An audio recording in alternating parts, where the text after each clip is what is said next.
এক ছোট্ট গ্রামে থাকতো এক কুকুরছানা। তার নাম বুলু। বুলু খুব খেলাধুলা করতে ভালোবাসতো, কিন্তু তার কোনো বন্ধু ছিল না। গ্রামের এক কোণে একটা আম গাছ ছিল। সেই গাছে থাকতো এক চড়ুই পাখি, তার নাম টুনি। প্রতিদিন বুলু একা একা মাঠে ঘুরে বেড়াতো আর বলতো, ইস, যদি আমার একজন বন্ধু থাকতো। একদিন বুলু আম গাছের নিচে বসেছিল। হঠাৎ মাথার ওপর থেকে একটা ছোট্ট আওয়াজ এলো। তুমি এত মন খারাপ করে বসে আছো কেন? বুলু অবাক হয়ে বলল, তুমি কি আমার সঙ্গে কথা বলছো? হ্যাঁ, কথা না বললে বন্ধুত্ব হবে কি করে? তুমি আমার বন্ধু হবে?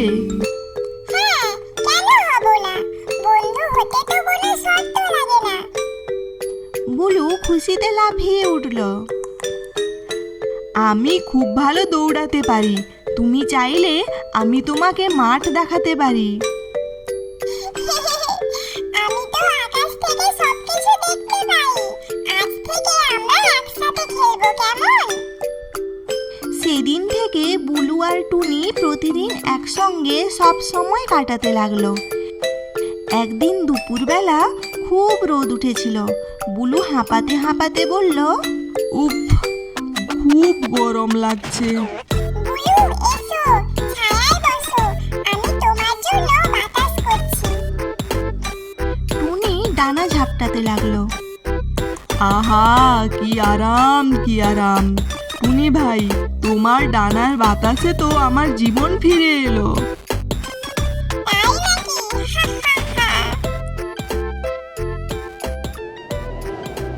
কয়েকদিন পর এক সন্ধ্যায় হঠাৎ আকাশ কালো হয়ে গেল। দমকা হাওয়ায় সাঁ সাঁ শব্দ করতে লাগলো। তারপর এক ঝলকে নামল ঝমঝম করে বৃষ্টি। আম গাছটা দুলে উঠল। ডাল পাতা হাওয়ায় ছিঁড়ে যাচ্ছে দেখে ডালে বসে থাকা টুনি ভয়ে কাঁপতে লাগলো। তার ছোট্ট বাসাটা দুলতে লাগলো। টুনি কাঁপা কাঁপা গলায় চিৎকার করে বলল, বুলু, বুলু ভাই, আমার বাসাটা পড়ে যাচ্ছে, খুব ভয় লাগছে।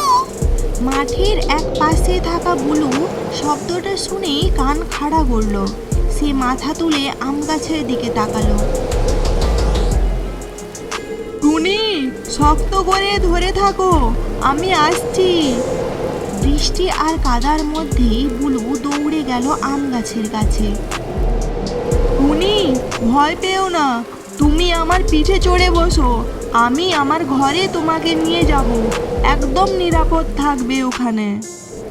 টুনি তার বাসা ছেড়ে উড়ে এসে বুলুর পিঠে বসলো, আর বুলু হাঁটতে হাঁটতে তার নিজের বাড়িতে চলে এলো।